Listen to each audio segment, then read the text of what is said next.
Acabámos agora de falar com o João Guerreiro, ele é Backend Developer e Data Engineer na GitGuardian. Ele é mais conhecido por ser o criador da ferramenta Yay, que nós todos utilizamos, todos aqueles que utilizam Arch Linux. Foi uma conversa muito informal, falámos sobre o seu percurso académico, sobre um bocadinho o seu associativismo na Hacker School e, como não podia deixar de ser, obviamente falámos sobre o EA, linguagens de programação, distribuições Linux, Exato. até chegámos a falar sobre Windows Managers. Falámos também do setup dele, não te esqueças. Portanto, foi uma conversa que nós gostámos muito e esperemos que vocês também gostem.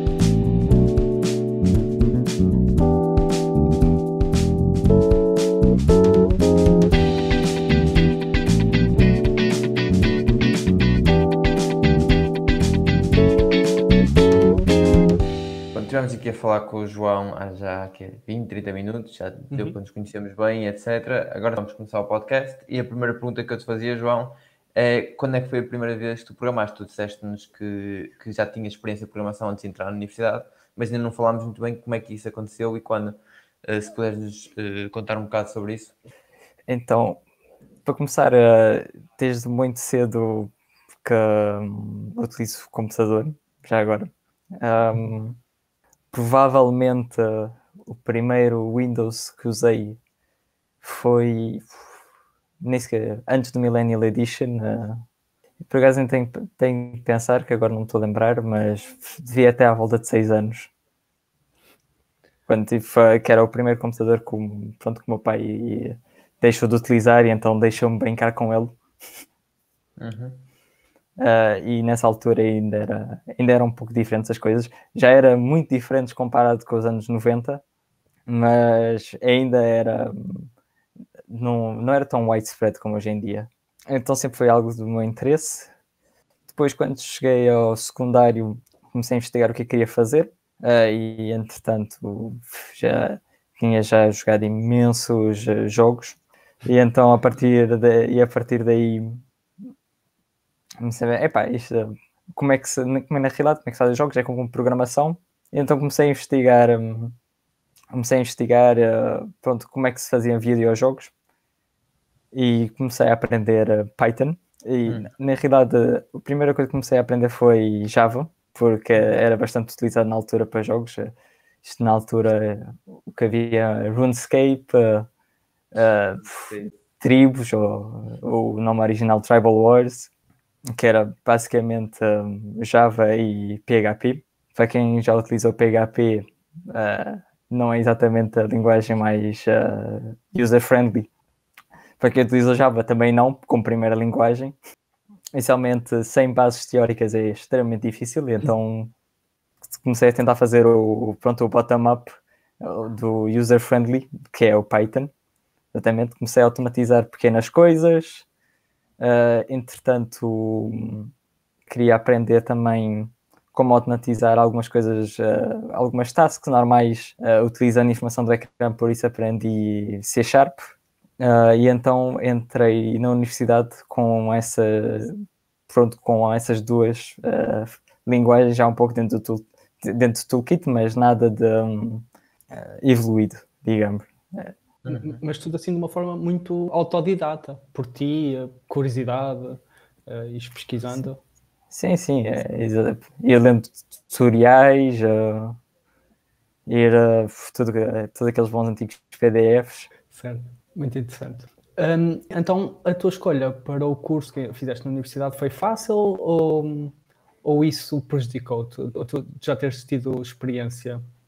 Tendo já a experiência de programação, eu sabia que queria algo relacionado com computadores. E pronto, uma vez que se está dentro da universidade e que se começa na realidade a aprender, o relacionado com computadores e programação é algo tão general que nem sequer cobra. Depois, quando se quer enverdar Data Engineering, Backend Development, Front-End Development, Full Stack, todos estes caminhos que quando se está no secundário nem sequer sabe que existem. Por isso, o facto de já saber programação, ter algumas bases de programação, fez-me pensar, eu realmente adoro o tópico, quero aprender mais, mas isto é algo que eu já comecei a aprender pronto, por mim mesmo. E há certas coisas que eu não vou conseguir, que eu não vou ter a força para aprender por mim mesmo, que por exemplo é hardware. E foi isso que me levou pronto, a escolher eletrotecnia, por exemplo. E mesmo durante o primeiro ano, no técnico, éramos atribuídos tutores durante o primeiro ano. E eu lembro-me de ir ao escritório do meu tutor, pronto, perguntar, e tal, será que devo mudar para a informática? Na realidade, o que eu gosto mesmo é de programar, por isso não sei se tem o curso certo ou não. O que o tutor disse, aguenta o primeiro ano. Se aguentas o primeiro ano, depois já podes fazer o que tu quiseres, mas aguenta o primeiro ano e volta a reconsiderar. E depois do primeiro ano, pronto, decidi manter o caminho. Boa. Ao longo desse teu percurso, quando é que foi a tua primeira experiência com Linux? A minha primeira experiência com Linux, por acaso ainda deve ter sido no secundário. E quando ainda estava muito na moda, a distro de penetration testing. O Kali Linux? Kali Linux, exato.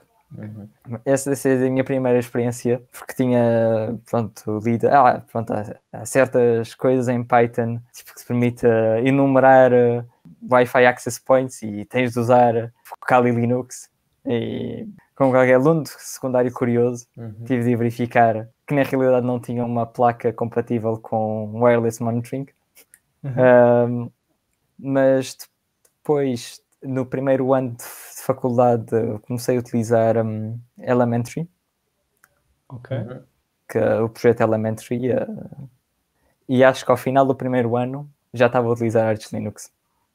Sério, fantástico. Eu ia te perguntar se, com a experiência do Kali, tu instalaste mesmo na máquina ou instalaste numa máquina virtual? Acho que deve ter... já foi há bastante tempo, mas provavelmente, sabendo pronto, as minhas skills na altura, provavelmente deve ter sido na máquina virtual. Depois, como é que surge essa curiosidade para ir para o Arch? Eu percebo o Elementary, não é? Tu, se encontrares o projeto, cativa.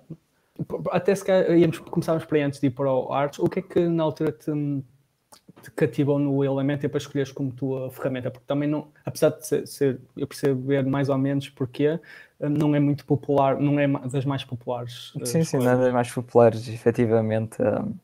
Numa primeira faculdade, a minha máquina era um bocadinho low spec, e eu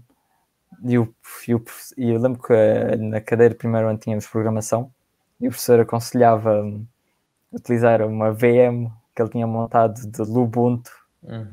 E pronto, digamos que era um Lubuntu extremamente desatualizado, aquilo corria mal como tudo, e então comecei à procura de alternativas, provavelmente. E pronto, encontrei o projeto Elementary, que achei extremamente curioso, uma solução realmente integrada, digamos, e na altura eles ainda estavam acho eu, na versão 14.04, e pronto, depois de experimentar, realmente acho que é uma ótima porta de entrada para Linux.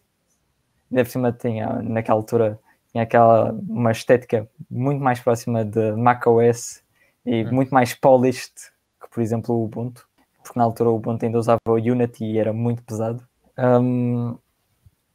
E depois, se quiserem, fazendo a transição para Arch Linux, é o caminho normal quando tens uma máquina low spec e começas à procura de todos os sítios onde podes optimizar e de repente vês um sistema que utiliza apenas 600 megas em repouso de RAM, e tu lês o título bombástico e pronto, e a partir daí é into the rabbit hole.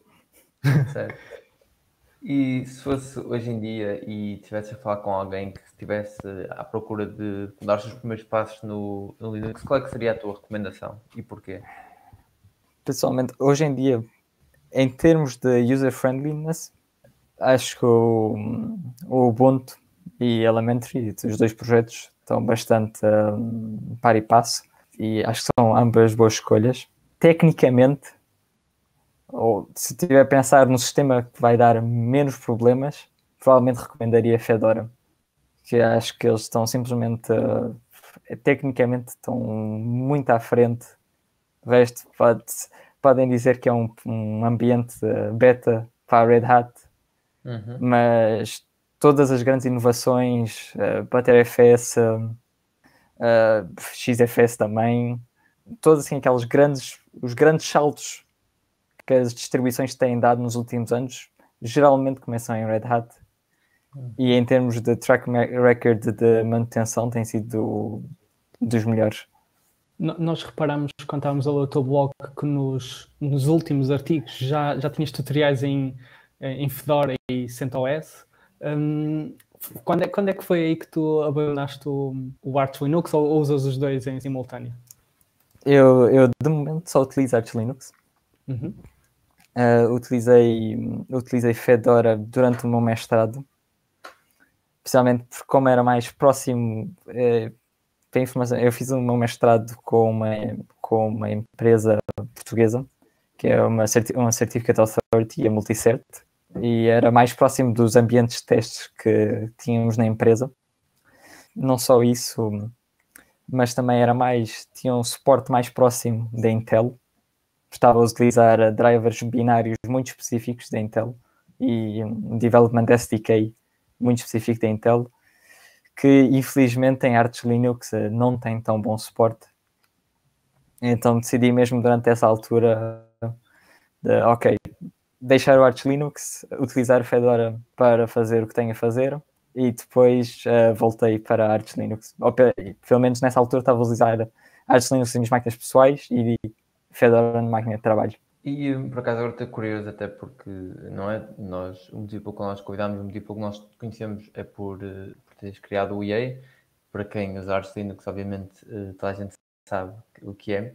Tu alguma vez deste alguma olhada ao projeto do Package Manager Nix e o NixOS? E se já deste, qual é a tua opinião em relação ao que eles estão a tentar fazer? Estamos a falar de Nix, de Package Management Stateless, de state keeping. Por acaso parece-me bastante interessante.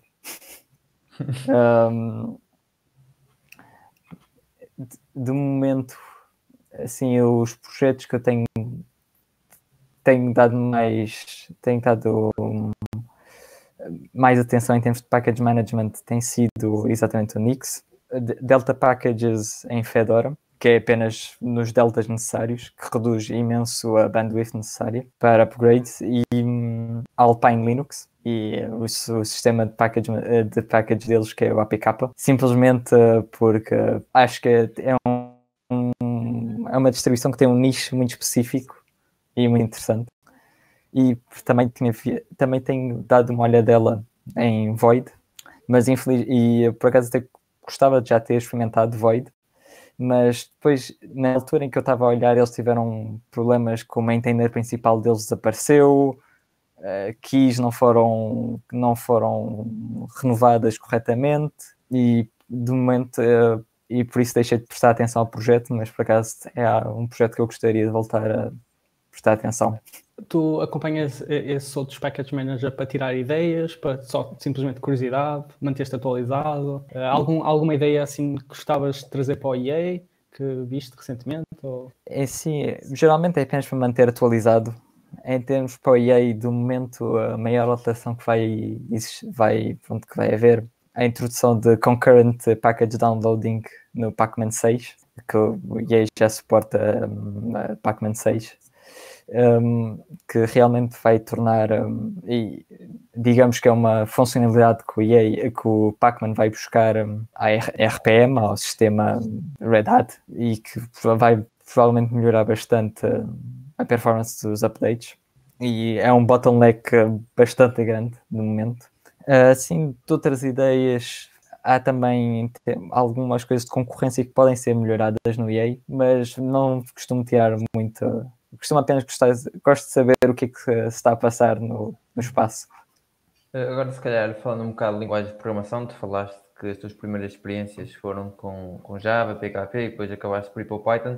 Nós que tentamos acompanhar, mas não estamos cientes de tudo, ao longo do teu percurso no técnico, qual foi assim as linguagens de programação por ano? O que é que vocês andam a fazer no técnico?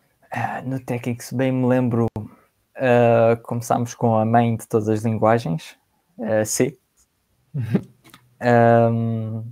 Também uma linguagem belíssima, mas que infelizmente não tem muita utilidade prática hoje em dia, a não ser para quem está envolvido mesmo na área de hardware e mesmo performance critical de software. E mesmo assim, o Rust tem tirado muita da luz nessa área. Também depois Assembly, também durante o primeiro ano, e dá o que é algo que dá, mas isto é em eletrotecnia e computadores. Eu sei que em informática, por exemplo, eles começam também com Python, mas pronto, em eletrotecnia, começando com C e Assembly, dá umas bases bastante fortes para depois ir crescendo. E sei que depois no segundo, terceiro ano, continuando com C e Python, e finalmente no mestrado tivemos Java como linguagem orientada a objetos. Então vocês só falam do paradigma de objetos já no mestrado? Sim.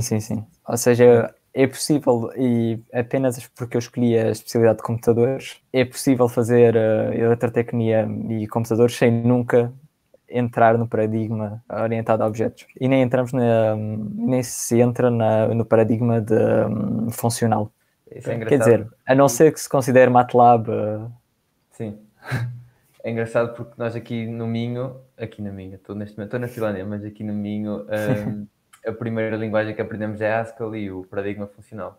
Aliás, a nossa primeira cadeira de programação chama-se mesmo PF, Programação Funcional. Eu ia perguntar ao João, pelas contas, eu acho que tu começaste a fazer o EA no início do teu terceiro ano, ou foi mais tarde, mais cedo? Eu acho mais cedo, acho que no final do meu primeiro ano já tinha começado a escrever o EA. Eu acho que ao início ainda houve um squash de história, porque não estava bem. Pronto, isto é o dirty secret de todos os Git maintainers. Quando abres um projeto open source e tipo, epá, como é que isto é espetacular, desde o início, nunca vi nada tão limpo, impec. E depois, na realidade, toda a gente anda a reescrever a sua history para parecer bonito. Um dos projetos da Intel, um dos projetos da Intel em que estava a trabalhar, eles só passavam blobs entre duas versões e aquilo também parecia espetacular, todas as alterações que eles tinham feito. Mas sim, provavelmente início do segundo ano, final do primeiro ano. Ou seja, é mais ou menos quase quando vais para Arch Linux, percebes logo, não estou a gostar dos package managers que aqui há. Não vamos entrar nessa conversa. Não. Pronto, comecei por utilizar Yaourt, que é o package manager nacional francesa, mantido pela comunidade da Arch Linux FR, que até hoje em dia funciona, mas quando decidi escrever o EA, tinha acabado de aprender Go, por isso estava à procura de um projeto para começar a utilizar a linguagem, porque para mim, por exemplo, é sempre a maneira mais fácil de entrar numa linguagem é escrever um pequeno projeto. O Yaourt tinha apanhado bastante, chamamos-lhe bad press, por fazer sourcing de PKG builds, porque para quem não está dentro do assunto, basicamente é fazer download de um ficheiro executável da internet e ao correr o Yaourt, ele, mesmo sem dar a oportunidade do utilizador de ver o que é que tinha feito o download, executá-lo na máquina, que é uma ótima maneira de, apanhar malware. E então havia esse problema de segurança no Yaourt e que até hoje mantém, acho. E tinha outra parte que eu queria ver como é que o Yaourt funcionava e quando abria um ficheiro baixo com quase, não me lembro quantas linhas, mas bastantes, e sabendo que Go permitia, por exemplo, usar os bindings diretos do Arch Linux, do Pacman, ou seja, ter acesso direto à base de dados de dependências e de packages. Mas há aqui imenso espaço onde isto pode ser, onde se pode melhorar. Então foi aí que comecei a escrever o EA. O Go, como é que te apareceu na tua vida? Acho que foi mais por ser a new hype language do momento. Foi a altura quando começou a surgir Rust e Go, em mainstream. Por acaso era férias de verão e então a altura perfeita para aprender uma nova linguagem. Lembro-me que li o guia inicial de Go, pronto, durante mesmo aquelas alturas de férias em que estás na praia e isso, durante aquelas pausas, só ler o manual de Go. E o conceito de concurrency também fascinante, paradigma interessante da linguagem, digamos. E acho basicamente isso que me levou a escolher Go. As suas semelhanças com C e ser uma linguagem também muito simples como C também te incentivou ou não foi assim? Sim. Definitivamente ajuda o facto de ser, pronto, de ser basicamente o paradigma que eu conhecia melhor.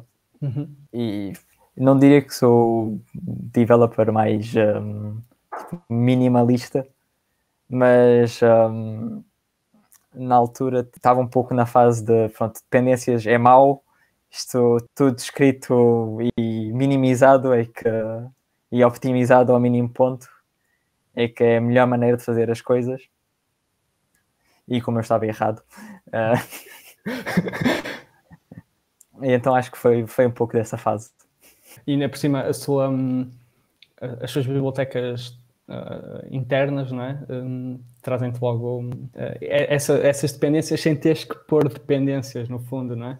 Sim, também na altura estava muito na berra, pronto, a injeção de dependências e acho que na altura acho que Node começava a ter algum sucesso, ou pelo menos tudo baseado em NPMs que puxavam dependências e demorava imenso tempo. C++ demorava imenso tempo a compilar, e acho que tem a ver um pouco com isso. Depois, pronto, para quem já utilizou Python, a standard library de Go é como o deserto, na realidade. E depois, tipo, a melhor maneira, tal como tu disseste, de ficar mesmo confortável com a linguagem é fazer um projeto qualquer, mas calculo que não esperavas que o projeto, esse tal primeiro projeto, ficasse tão popular quando começaste. Confesso que não. Hoje em dia, pronto, a maior parte do pessoal começa um projeto, a primeira coisa que faz depois é partilhar no Reddit, obter aqueles sweet upvotes. No meu caso, pronto, eu apenas coloquei open source. O timing foi perfeito, porque Yaourt estava a sofrer imenso com má publicidade. Pacaur tinha acabado de ser, se calhar não mesmo no início do projeto, mas mesmo no ponto inicial. O Pacaur foi descontinuado, ou seja, o maintainer disse que a comunidade era demasiado tóxica e que não ia manter mais, ou ia manter apenas para a utilização própria. E então, de repente, a comunidade ficou sem uma boa alternativa. E o EA estava lá, simplesmente pronto a ser utilizado, e começou a crescer em popularidade. E precisamente por ser mais rápido e ser tão perceptível a diferença de velocidade com a Yaourt, acho que realmente ajudou o projeto a crescer organicamente. E qual é que é a sensação de desenvolver um pedaço de software e ele ter a relevância e a fama dentro da comunidade que tem? Como é que é tu estás no YouTube e vês vídeos? Eu agora estou-me a lembrar daqueles que eu já vi quando quis descobrir o Package Manager pela primeira vez. Eu vi vídeos de DistroTube, do Luke Smith a falar sobre EA. Qual é que é a sensação de ficar assim internet famous em relação dentro da comunidade? O software, software, pois. Não está sempre a ir à baila. Eu pessoalmente prefiro não ter assim muita stardom, digamos. Não faço imenso lurking no Arch Linux, mas não posto no Arch Linux. Algumas vezes, às vezes há comentários que custa a ler e pronto, aí uma pessoa perde a face e tem de ir, não, tem de escrever uma boa resposta e depois, ok, pronto, já fiz a minha asneira do dia, ok, agora posso descansar. Todos os reviewers, os blogs, geralmente ignoro, porque também geralmente costumam... O novo software é o melhor software, o mais lean é o mais lean e acaba por... acho que acaba apenas por fazer mal. Sim, aquilo que tu falaste da comunidade às vezes ser um bocado tóxica, também não deve ser uma coisa fácil de lidar. Agora, se calhar, ainda não falamos muito da tua experiência académica extracurricular. Tu pertenceste a um núcleo de estudantes, tal como eu e o Nelson pertencemos ao Cesium, chamado Hacker School. Se calhar gostavas um bocado mais de falar sobre isso, como é que foi essa experiência, que impacto é que teve em ti ao longo do curso para poderes, se calhar, comatar aquilo que tu falaste, em que sentias que a informática era mais aquilo que te interessava, que puxava por ti. Consegues falar um bocado mais sobre isso? Sim. Então, eu fiz parte do núcleo estudantil Hacker School, do Instituto Superior Técnico, que é dedicado à origem da hacker, que é alguém que faz tinkering de sistemas, que desmonta e volta a construir apenas por prazer. E não, pronto, depois até houve uma certa altura em que o núcleo pensou em mudar de nome, porque realmente a definição de hacker mudou extremamente hoje em dia e não é reconhecível essa definição. Hoje em dia a definição mais correta seria maker. No entanto, pronto, é exatamente dedicada a isso, a desenvolver a hard, soft skills com projetos extracurriculares relacionados com empresas, relacionados dentro do núcleo, ideias. E quando fiz parte, entrei especialmente para fazer projetos de software, acabei por dar alguns workshops de Go a estudantes e alunos interessados em conhecer a linguagem. Deu uma oportunidade também de conhecer a comunidade da Google Developer Group de Lisboa, que organizámos, que foi a Google Cloud Fest. Posso estar-me a enganar de momento no nome, que foi bastante interessante. Outra grande personalidade que vocês se calhar poderiam gostar de conhecer e de convidar seria Francisco Franco, que é o maintainer do Franco Kernel. Obrigado por recomendação, já agora. Já agora. Ele participou nessa DevFest nessa altura e também foi um pouco no início do EA, quando o EA estava a montar 1000 estrelas, 10.000 utilizadores, 20.000 utilizadores, e então conhecer uma personalidade que mantém um dos custom kernels mais utilizados na comunidade também foi uma experiência bastante interessante. Deu-me os meus primeiros contactos dentro de empresas, muito de trabalho que realizei em part-time durante essa altura, contactos que fiquei dentro da empresa, até mesmo a empresa onde acabei por fazer o meu mestrado, conheci através do núcleo, por isso acho que é apenas positivo participar neste tipo de associações estudantis. Tu chegaste mesmo a ser presidente da associação no segundo ano. Como é que esse salto aconteceu? Ou seja, quando foi a altura de passarmos para... Quando foi o teu segundo ano, o que é que deu o clique para que se calhar devias ser tu a liderar a equipa? Nessa altura eu acompanhava bastante o presidente e trabalhávamos em projetos em conjunto e já tinha algum conhecimento da estrutura interna e de ajudar a gerir a estrutura interna do núcleo. E depois, quando chegou a altura de realizar eleições, propus-me eleições porque, como grande parte dos núcleos estudantis, alguém tem de ser. Exato. E há coisas que têm de ser feitas e eu já conhecia um pouco como funcionavam os processos internos e então achei que poderia contribuir melhor assim. É um salto um pouco diferente porque começa a aprender coisas sobre a gestão de equipas e sobre, na realidade, quando se está a participar como membro, não sei a noção que, na realidade, às vezes as coisas têm de bater certo, e há prazos que têm de ser cumpridos, perdem-se oportunidades apenas por não atender o telemóvel ou não responder ao e-mail na altura certa, e mais do que tudo para surgirem oportunidades é preciso ir à procura. Recomendo-vos bastante a vossa iniciativa já agora. Que às vezes é ir à procura e fazer partnerships com empresas, fazer partnerships com outros núcleos, fazer partnerships, por exemplo, ou realizar projetos, por exemplo, com a Fab Lab de Lisboa, com que realizámos foi feito, digamos, durante o meu mandato. Pronto, acho que na realidade aprende-se bastante sobre, nem diria liderança, mas sobre as responsabilidades de um líder. Pronto, acaba por ser experiências bastante importantes depois no futuro, disso tenho a certeza. Eu não queria interromper, mas o Francisco disse-me agora que o Francisco Franco já esteve na nossa semana de Engenharia Informática. Eu por acaso não sei em que edição foi, se calhar o Francisco consegue dizer-nos e até dizer o que é que falou. Aqui.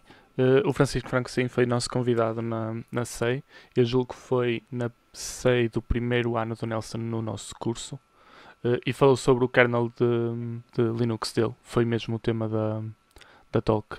E lembro-me que não houve assim muita gente interessada, mas os que estavam interessados estavam muito interessados porque ele de facto desenvolveu um kernel de Linux e é um... e o que ele faz maioritariamente é aplicar patch sets, pronto, optimizar o kernel Linux. Eu acho que me lembro, ele também faz um bocadinho de Android Development. Sim. Ele tem o Frank Manager, acho. Eu é que eu apresentei na palestra, portanto eu lembro perfeitamente dele nessa sessão, sim.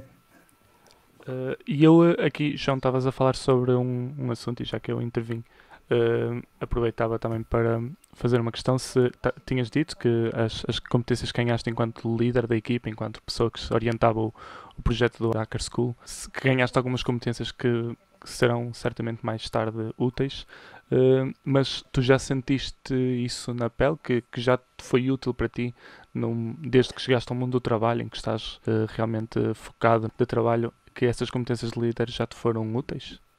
Sim, porque eu digo apenas porque acabo por interagir com outros perfis. Não estou a trabalhar apenas em tecnologia, como estou a trabalhar numa startup, digamos, ou numa empresa pequena. Óbvio que acaba-se por ser project maintainer, sales engineer, todos estes diversos papéis. E uma das coisas com que tu acabas por ter bastante contacto como uma associação estudantil com acesso a empresas é ter a oportunidade de falar com outros perfis que não técnicos. Ou seja, como expor um projeto a alguém não técnico, também bastantes coisas como relações interpessoais ou gestão do well-being da equipa, digamos, que são experiências que posso ver quase ela por ela entre os dois mundos. Nós já costumamos dizer que trabalhar é fácil, difícil é gerir pessoas, não é? Aí é que está o desafio. Podemos até falar um bocado mais da CITIV civil, que é algo não é que nos junte bastante. Eu diria que, lá está, nós aqui no podcast temos, de certa forma, 3 gerações dentro do nosso núcleo, com perspectivas diferentes, não é? Neste caso, o Francisco Lira já foi presidente, o Nelson atualmente é tesoureiro, mas já foi vice-presidente, e eu estou a começar a dar os meus primeiros passos no núcleo. É sem dúvida algo que modifica o nosso percurso académico. Eu não sei se essa experiência é igual para ti, é algo que nós costumamos falar muitas vezes comumente entre nós, que acaba por ser a coisa mais marcante e aquilo que nós conhecemos maior valor do nosso percurso académico. Obviamente que o nosso percurso académico, na aula e etc., é o que nos dá as bases teóricas, é o que nos dá as bases técnicas para a nossa vida profissional, mas tudo o resto, de certa forma, a cola que liga tudo o resto, achamos que essas competências e os contactos e lá está esta vontade com que nós temos de sair da nossa zona de conforto para te convidar a ti, para convidar outras pessoas para o podcast, vem muito do centro de estudantes. Como é que tu sentes que isso marcou a diferença da tua pessoa entre a pessoa que tu és, caso tu não tivesses feito esse percurso e meramente tivesses restringido à parte técnica? O que é que tu sentes que serias hoje em dia ou que não serias hoje em dia? Em termos disso, não sei bem como colocar o percurso alternativo, mas sei que, por exemplo, logo o meu projeto os meus amigos seriam diferentes, definitivamente. Faz imensas amizades dentro de um núcleo, dentro de uma associação, e são contactos que mantêm, como não são apenas conhecidos do curso, que acabas por fazer projetos. Ao início até parece que as coisas vão continuar sempre fizemos um projeto em conjunto no primeiro ano, fizemos um projeto em conjunto no segundo ano, parece que vai durar para sempre a amizade. E depois, quando chegamos ao mestrado, as pessoas escolhem percursos diferentes e, óbvio, e depois cidades diferentes, trabalhos diferentes, e acabamos de se afastar. Acho que é uma das coisas, por exemplo, numa associação de estudantes no núcleo, acaba-se de formar, pronto, chamemos-lhe relações mais fortes, porque são feitos fora, não são relações que são obrigadas, por exemplo, como num curso. Acho que essa é uma das grandes diferenças. E também depois, no meu caso, eu fiz o meu mestrado em relação a uma empresa que conheci através da Hacker School, por isso logo aí o meu percurso seria muito diferente e provavelmente também conheci muito pessoal em Lake, em engenharia informática, enquanto estava na Hacker School e que estava interessado em penetration testing e cibersegurança, que provavelmente mudou a minha trajetória de curso. E se calhar leva-te agora ao emprego em que estás agora. Como é que surgiu a oportunidade? Até sabemos que estás em França neste momento. Como é que foi o Peço desculpa pelo meu sotaque. Percebes perfeitamente. Na verdade, eu só acho estranho se notar sequer, não estava à espera. Qual é que é a tua pergunta? Peço desculpa. Era como é que foi a transição para o mercado de trabalho e portanto, tu trabalhas aqui um bocado também com segurança, não é? Como é que esses dois fatores se relacionaram? Sim. Só para contexto, eu fiz o meu mestrado em segurança física, em termos de Trusted Execution Environment, que é uma feature que a Intel e também a ARM tem nos processadores. E a AMD também começa a meter, pronto, que é a execução segura, ou seja, em que não pode ser modificada. E eu fiz, ou seja, na altura do mestrado já tinha escolhido cibersegurança como focus. Depois, na altura de entrar no mercado de trabalho, comecei à procura de oportunidades nessa área. Em Portugal não há muitas, não é um grande segredo. Ao mesmo tempo, disclaimer, a minha mulher é francesa. Ok. Por isso, estávamos à procura de um sítio para nos mudarmos em conjunto e por isso acabámos por escolher Paris. Não estávamos bem a escolher a cidade, estávamos mais a escolher, visto que, pronto, eu tinha de encontrar trabalho primeiro.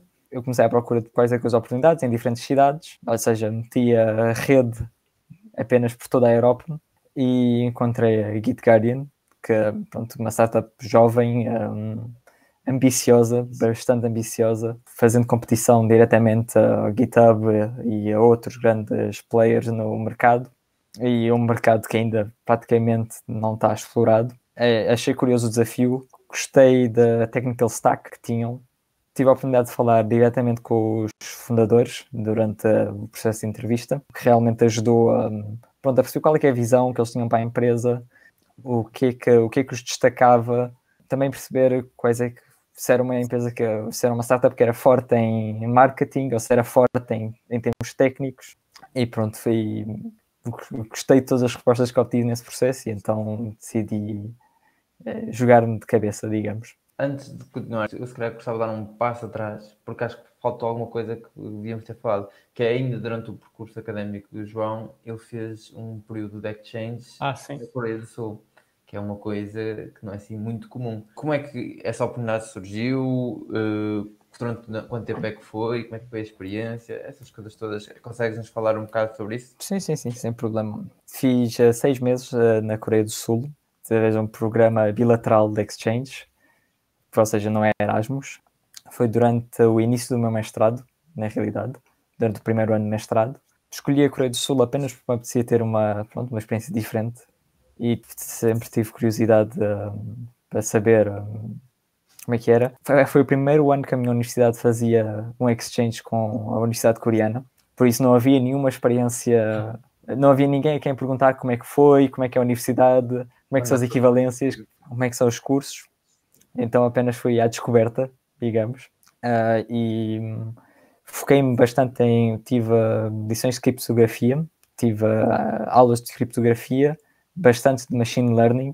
Pronto, especialmente na Coreia eles gostam bastante de ter os nomes flash e, por exemplo, o meu professor de criptografia foi um dos responsáveis um dos meus professores de machine learning, de introdução machine learning, foi um dos responsáveis pelo filtro de spam do Gmail, o meu professor em CNNs, em Convolutional Neural Networks, depois foi para Head of AI no Facebook o ano seguinte. Então apenas big names e o focus deles é completamente diferente das aulas em que temos cá. Para começar, utilizavam o sistema americano de grading, que é relativo, ou seja, é fácil passar, é difícil ter uma boa nota, muito mais focado em trabalho contínuo. Quase os testes, exames eram praticamente nada mais que trabalho de casa, mas os projetos realizados é que era o que realmente interessava. E mais o objetivo das aulas era em expor assuntos e não em mostrar, pronto, aqui está o manual, é assim que se segue, aqui está a receita. Então, para mim, abriu-me bastante os olhos em termos de, pronto, para diferentes áreas, especialmente vindo da eletrotecnia e computadores. Depois fiz um exchange em bastantes cursos de informática e depois também nas metodologias de ensino. Foi muito diferente. Muito interessante mesmo. Sentes que essa abordagem deles deu ainda mais autonomia, ou seja, de meter essa receita toda que é um bocado aquilo que nós acabamos por ter. Eu, por acaso, aqui na Finlândia sinto algo assim semelhante, em que os professores estão mais preocupados em expor aquilo que tu por ti próprio tens de ir um bocado de ir atrás. Sim, eu realmente sentia que quando estava a ir a aulas, estava a ir na realidade a palestras, pronto, a workshops, a exposições. Pronto, aqui, pronto, isto com esta tecnologia, isto é o que já foi feito, isto é o que é possível fazer, mas sem estar a entrar no detalhe, sem, digamos, criando a hype na matéria, dá vontade de ir às aulas, que confesso que quando estava na universidade não era bastante fã. Se calhar, Nelson, agora continuaríamos com a linha de questões que estavas a ir. O João disse que uma das coisas que o incentivou a escolher a Git Guardian foi a tech stack. Se calhar podias falar-nos um bocadinho sobre o que é que fazem e também que ferramentas e tecnologias é que usam mais ou menos numa daily basis. Então, a Git Guardian foi fundada, acho eu, em 2017, para fazer o fact-check, e tem como objetivo, o primeiro produto público foi fazer o scanning de todo o GitHub à procura de segredos. Ou seja, quando digo estou a falar de segredos, estou a falar da API Keys da Amazon, estou a falar de números de cartão de multibanco, todo este tipo de access credentials que não nos percebemos, mas de vez em quando temos dentro do nosso source code, às vezes pensamos, isto é apenas para testar, ou isto nunca vamos meter open source. Realmente às vezes é por incluindo o fecheiro errado, não metendo um git ignore e adicionando um fecheiro que não pertence pronto, não deve ser adicionado com todas as chaves. E então, pronto, foi assim que a Git Guardian começou. Isso foi um dos aliciantes da proposta, visto que do momento processamos mais de 1.5 milhões ou 2 milhões de commits por dia. Ou seja, 2 milhões de commits por dia que recepcionamos, tratamos, pesquisamos por segredos e depois enviamos alertas gratuitamente pro bono a developers open source. Eu já experienciei isto mais ou menos há 2 semanas, em que eu meti o meu development M-file, mandei, dei push e aquilo avisou-me. Por acaso eram chaves de development, era só locais, mas achei engraçado que o serviço foi bastante instantâneo. Eu dei o push e acho que foi passado, sei lá, 1 minuto ou 2, recebi um e-mail e eu, ok, se calhar tirava isto. Sim, e pronto, não é apenas pequenos developers que cometem esse erro, há empresas muito grandes que fazem esse erro, ou às vezes é developers de grandes empresas que depois estão a trabalhar num projeto pessoal e copiam um pouco da stack que usam no trabalho porque já conhecem bem, pronto, e às vezes deixam algumas credenciais internas, muitas credenciais de acesso GitLab, por exemplo. É assustador a quantidade dados sensíveis que acabam no GitHub.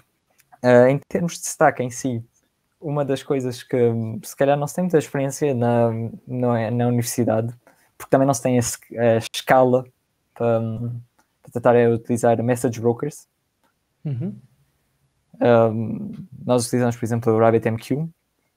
A maior parte da nossa stack de alerting é escrita em Python. O Secret Detection Engine é escrito em Python também.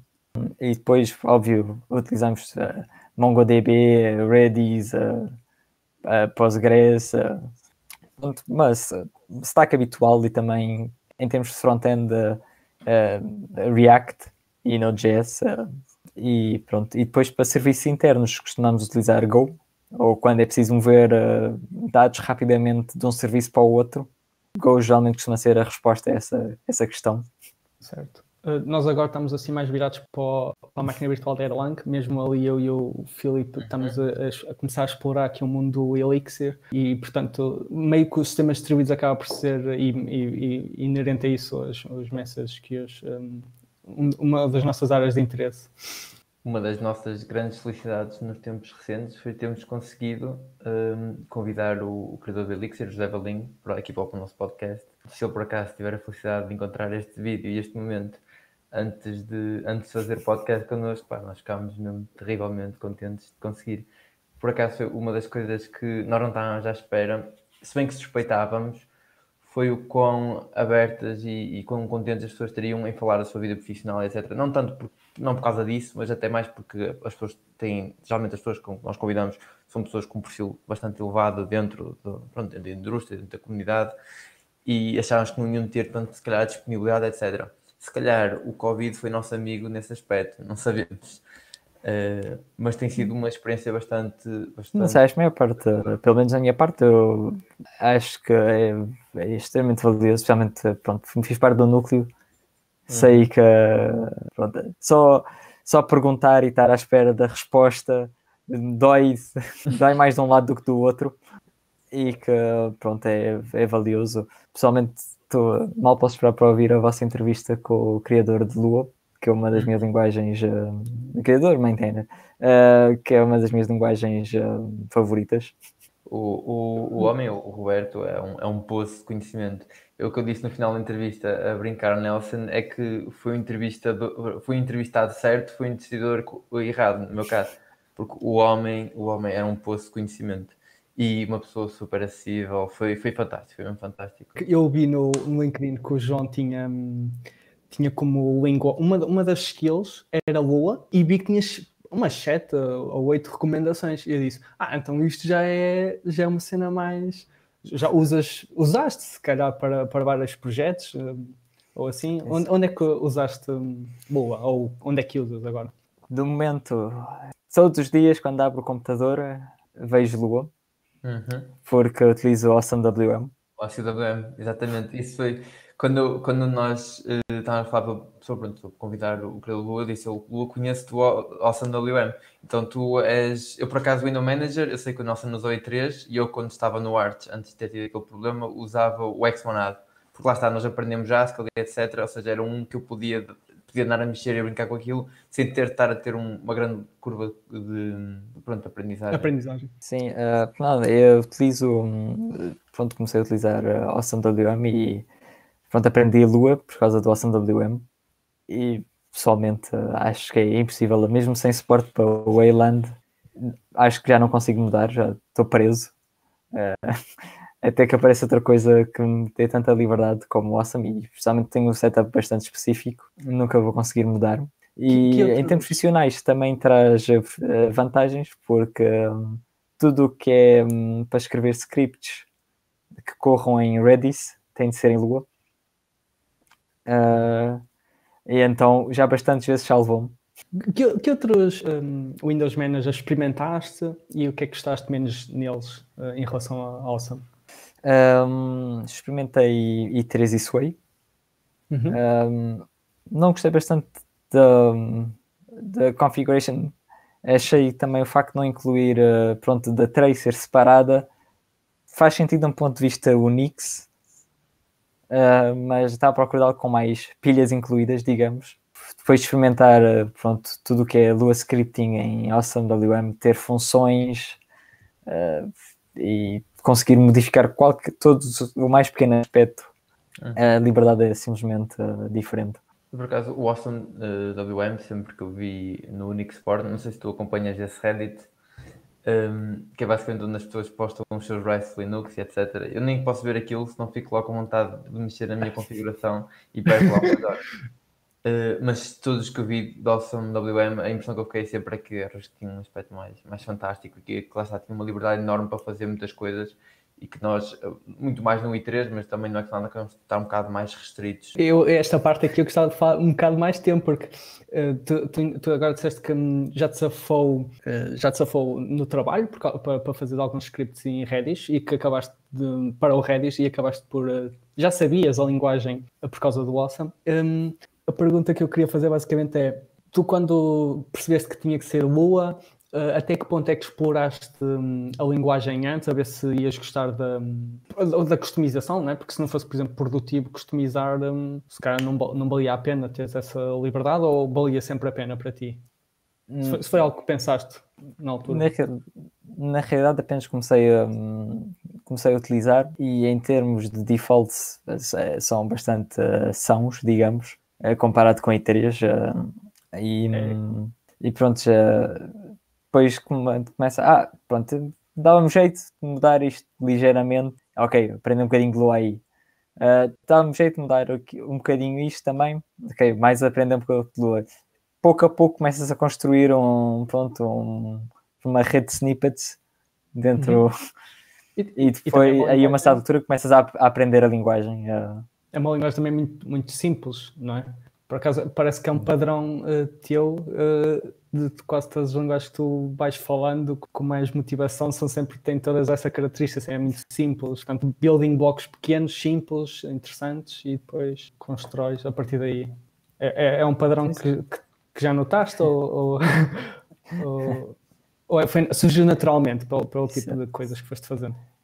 Se calhar bem naturalmente, pronto, não só do tipo de projetos que em que me meto, digamos, mas também, por exemplo, o facto de preferir a Arch Linux, o motto da Arch Linux é Keep It Simple Stupid, e realmente, no fundo, até uma das coisas no MIA que me apercebi, pronto, cedo no projeto, é a importância de maintainability. Cada linha de código adicionado são horas de tempo que se perde meses mais tarde. Ou seja, cada pequena feature adicionada é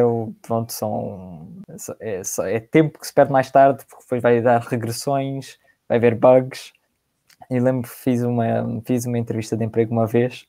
Quem me estava a entrevistar perguntou-me... Pronto, estava a entrevistar para um trabalho, mas depois, quando o entrevistador leu o meu CV, a partir daí deixou de ser sobre o trabalho, ele apenas queria saber coisas sobre o EA. E uma das coisas que ele me perguntava era como é que eu decidia que features adicionar e que features rejeitar, porque pronto, em termos de feature requests há centenas, todos os dias, pronto, há sempre um utilizador que tem um setup bastante específico, que necessita em que, eu utilizo isto para dar os meus updates na minha bar, mas ela não gosta se receber um exit code ou da maneira como eu faço os updates no computador, só que depois passo as packages para o meu portátil. Em termos de feature requests recebo bastante, e uma das perguntas que esse entrevistador me fez foi como é que tu decides, pronto, o que é que entra e o que é que não entra. Na altura eu adorava ter-lhe respondido corretamente, e adorava também vos dizer corretamente, mas acaba por ter uma visão, por acaso existe um saying também em Computer Science, que eu não me lembro agora de qual é que é a atribuição, mas que é roughly traduzido, pronto, todos os programas crescem até conseguirem ler e-mail, e os que não crescem até conseguirem ler e-mail são substituídos pelos que conseguem ler e-mail. Certo. Por isso que é o fenómeno do software bloat, que qualquer projeto, dado tempo suficiente, cresce até não ser possível manter, vai-se adicionando features, depois começa a quebrar algumas features, depois para adicionar algumas features é preciso quebrar um pouco as outras ou fazer um hack qualquer para manter tudo coerente. E pronto, um dos meus objetivos com o EA começo a notar o processo agora de substituição, digamos, não tenho adicionado nenhumas features novas, tenho focado em tornar o projeto maintainable. Ele tem as suas core functions e faz as core functions bem e rapidamente.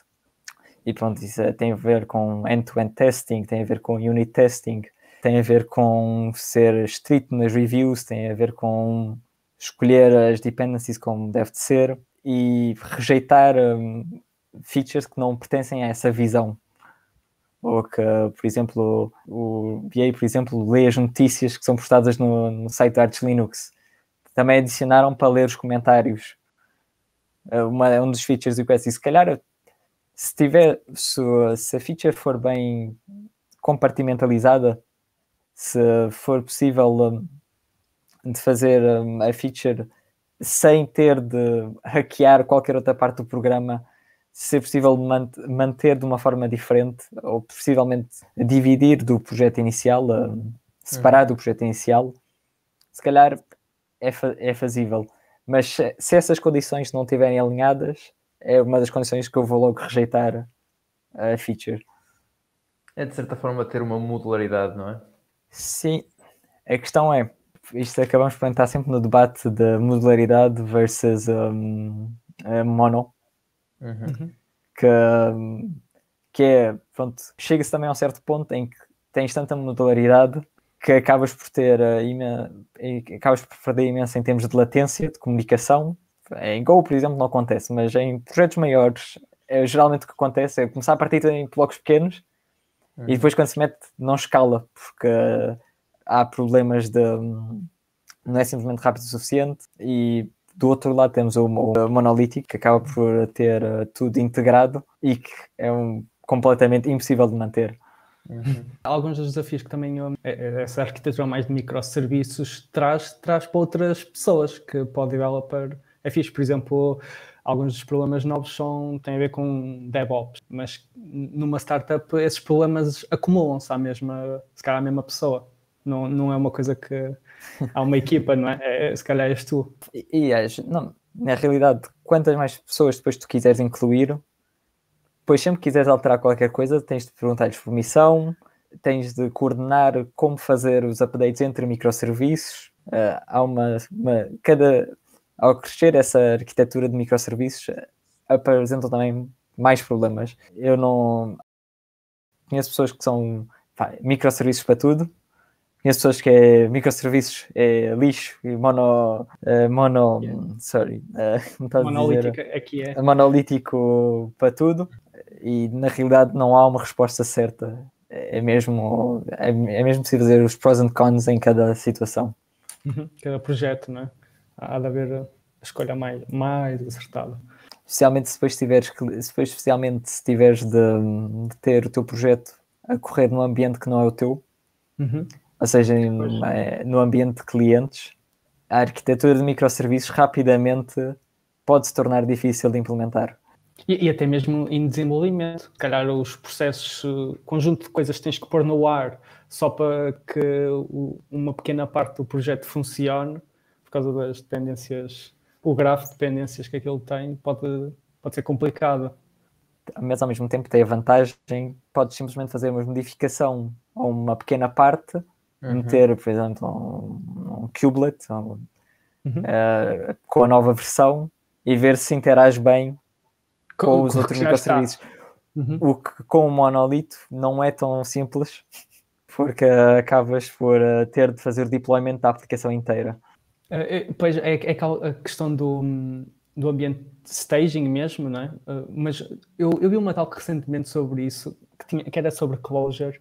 Basicamente era uma startup que tinha escolhido Clojure como a sua principal linguagem e tinha assim uma arquitetura de microserviços, mas um dos problemas que eles tiveram foi, portanto, imagina, tinham 8 serviços, esses 8 serviços têm os ambientes de staging, portanto é o dobro, depois os serviços começam a ser tão grandes que, porque isto também são microserviços, mas depois de repente já não são micro, já são um bocadinho maiores. De repente, quando o business precisa que deixem de ser microserviços, de repente deixam de ser microserviços. Pois,